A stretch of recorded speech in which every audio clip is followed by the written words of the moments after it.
Tihar jail में बंद engineer Abdul Rashid, अवामी इत्तेहाद party के नेता इंजीनियर अब्दुल रशीद को राहत मिली है। राहत दरअसल इसलिए क्योंकि उन्हें कस्टडी पैरोल मिल गई है। दिल्ली की पटियाला हाउस कोर्ट ने आज उन्हें बड़ी राहत दी है और ये बड़ी राहत उनकी तरफ से दायर अर्जी के तहत मिली है, क्योंकि इंजीनियर अब्दुल रशीद, जैसा कि आपको मालूम है कि तिहाड़ जेल में बंद हैं, बारामुल्ला से सांसद हैं, तो कहीं ना कहीं बारामुल्ला के रुकने पार्लियामेंट को राहत मिलना, इंजीनियर अब्दुल रशीद को राहत मिलना बारामुल्ला की आवाम के लिए बड़ी खबर है, क्योंकि बारामुल्ला के जो बुनियादी मुद्दे हैं, बारामुल्ला के आवाम की जो परेशानियां हैं, उन्हें उठाने के लिए और साथ ही साथ जम्मू कश्मीर के मुद्दे को उठाने के लिए बारामुल्ला से रुकने parliament member of parliament engineer Abdul Rashid को बड़ी राहत मिली है, ताकि वो पार्लियामेंट सेशन का हिस्सा बन सकें। इससे पहले भी उन्होंने पार्लियामेंट सेशन का हिस्सा बनने के लिए इजाज़त मांगी थी, एक अर्जी दायर की थी, उस वक्त भी उन्हें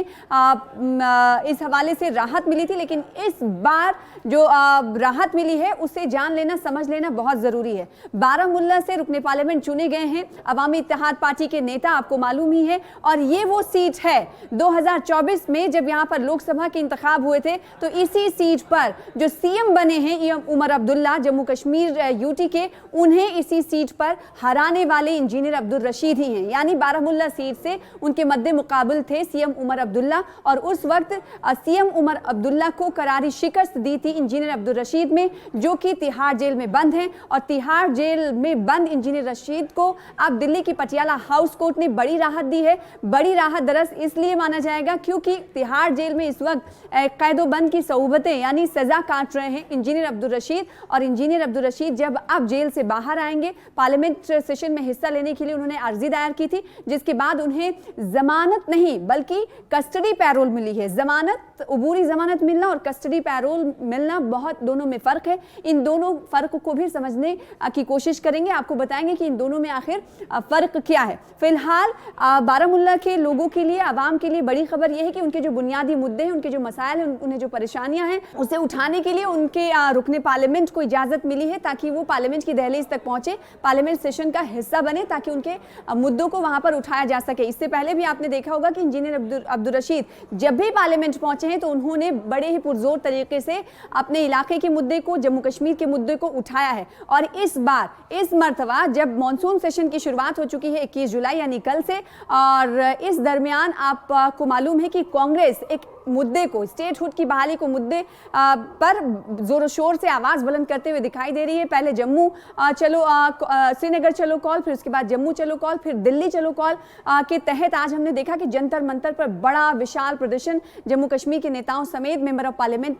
के साथ आज जंतर मंतर पर इस तरह की तस्वीरें देखने को मिली, एहतजाजी मुजाहरा किया गया। इस बीच इंजीनियर अब्दुल रशीद को जो राहत मिली है पार्लियामेंट सेशन का हिस्सा बनने के लिए, अपनी आवाज़ बुलंद करने के लिए, मुद्दे को उठाने के लिए, तो ये इम्कान जाहिर किया जा रहा है कि इंजीनियर अब्दुल रशीद खुद, अवामी इत्तेहाद पार्टी के नेता, खुद स्टेटहुड की बहाली के मुद्दे को पार्लियामेंट में उठाएंगे। इस का जिक्र वो पहले भी कर चुके हैं। अब आइए आपको बताते हैं कि कस्टडी पैरोल आखिर होती क्या है, और कस्टडी पैरोल जो मिली है पटियाला हाउस कोर्ट से, इससे पहले भी आपको बताएं कि अगर माजी में पर नज़र डालेंगे तो इससे पहले भी इंजीनियर अब्दुल रशीद को, अवामी इत्तेहाद पार्टी के नेता को कस्टडी पैरोल मिली थी, जिस पर वो अदालत का दरवाज़ा तक खटखटाने पहुंचे थे। आखिर कस्टडी पैरोल होती क्या है, इसे आपको बताते हैं। कस्टडी पैरोल को आपको बताएं, उससे पहले आपको बताएं कि कब से जेल में बंद है इंजीनियर अब्दुल रशीद और किस मामले में बंद है, ये भी जान लेना बहुत ज़रूरी है। बारामुल्ला से रुकने पार्लियामेंट चुने गए हैं इंजीनियर अब्दुल रशीद, और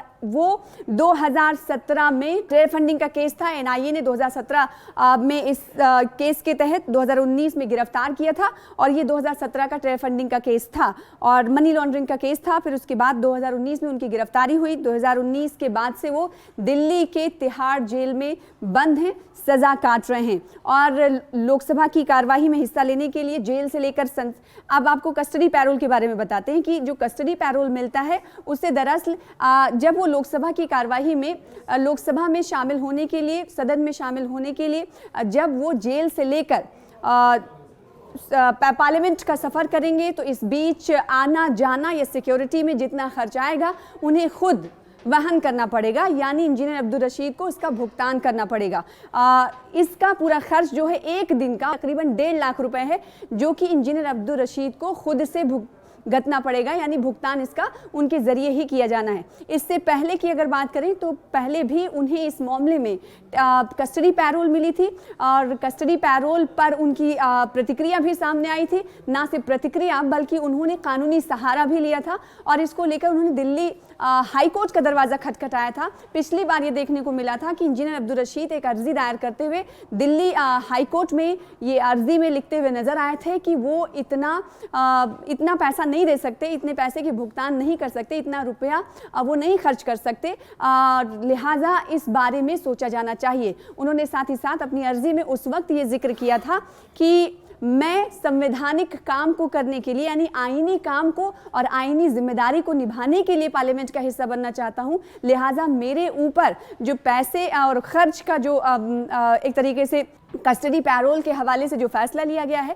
वो उनके लिए मुश्किल होगा, वो नहीं कर सकते ऐसा, लिहाजा माफ़ किया जाए। इस तरह की अर्जी उनकी तरफ से दायर की गई थी। लेकिन मौजूदा वक्त में आज जो राहत भरी खबर आई है इंजीनियर अब्दुल रशीद के लिए कि उन्हें कस्टडी पैरोल दी जाती है, तो आने वाले दिनों में देखना होगा, कल या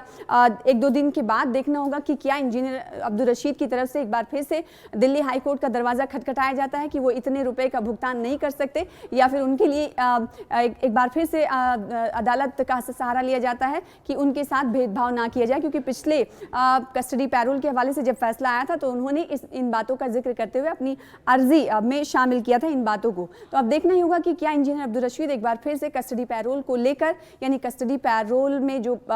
पैसे जो खर्च होंगे आने जाने में, पार्लियामेंट से तिहाड़ जेल से लेकर पार्लियामेंट तक का जो खर्च वहन नहीं कर सकते, उसको लेकर क्या उनकी तरफ से एक बार फिर से अर्जी दायर की जाएगी या नहीं, ये तो आने वाला वक्त बताएगा। लेकिन बड़ी खबर यह है कि इंजीनियर अब्दुल रशीद को राहत मिली है। राहत इसलिए क्योंकि पार्लियामेंट एक चुने हुए वो नेता हैं, आवाम ने उन्हें चुना है और आवाम ने चुनकर उन्हें पार्लियामेंट की दहलीज तक पहुंचाया है। तो ऐसे में अब देखना ये होगा कि पार्लियामेंट सेशन में जब वो शामिल होते हैं तो कौन कौन से मुद्दे को शामिल करते हुए, कौन कौन से मुद्दे को उठाते हुए नजर आते हैं, देखने वाली बात होगी। लेकिन खास मुद्दा ये मौजूदा वक्त की अगर हम बात करें कि जम्मू कश्मीर के स्टेटहुड की बहाली को लेकर सभी की ज़बान पर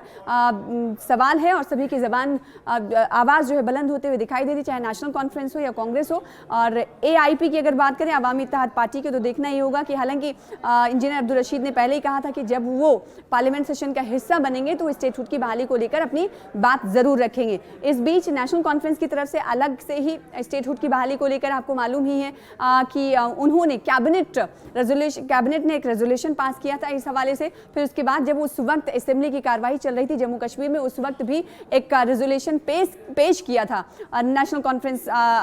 सरकार की तरफ से। लेकिन अब इस मुद्दे पर कांग्रेस और NC में कहीं ना कहीं होड़ मची है कि इस मुद्दे को किस तरीके से बेहतर तरीके से कौन उठा रहा है, और नेशनल कॉन्फ्रेंस की तरफ से कहीं ना कहीं नाराजगी भी दिखाई जा रही है और थोड़ी सी खफगी भी है कि कांग्रेस के नेताओं ने उनसे नहीं पूछा। और कांग्रेस की सियासी समझ की अगर पीछे की वजह इस पर जाने तो इस पे वजह यही, जो सियासी जानकार है वो मान रहे हैं कि कांग्रेस इस मुद्दे को, यानी स्टेटहुड की बहाली के मुद्दे को अपना मुद्दा बनाना चाहती है, अपने बलबूते मुद्दे को उठाना चाहती है। लिहाजा जम्मू कश्मीर में सरकार के साथ रहते हुए, आपको ये याद होगा कि कोalition की सरकार है जम्मू कश्मीर में, यानी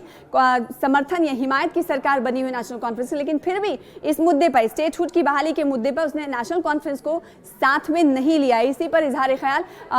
CM उमर अब्दुल्ला का भी सामने आया है। तो दूसरी तरफ स्टेटहुड की बहाली के मुद्दे को लेकर अब देखना ही होगा कि आने वाले दिनों में जब पार्लियामेंट का हिस्सा AIP के नेता, यानी अवामी इत्तेहाद पार्टी के नेता engineer Abdul Rashid parliament session का हिस्सा बनेंगे तो उस वक्त राज्य के दर्जे की बहाली को लेकर वो क्या कुछ कहते हुए नजर आते हैं, देखने वाली बात होगी। बहरहाल बारामूला के लोगों के लिए बड़ी खबर है और इंजीनियर अब्दुल रशीद की पार्टी के लिए बड़ी खबर है, उनके कारकुनों के लिए बड़ी खबर है कि उन्हें कस्टडी पैरोल मिल गई।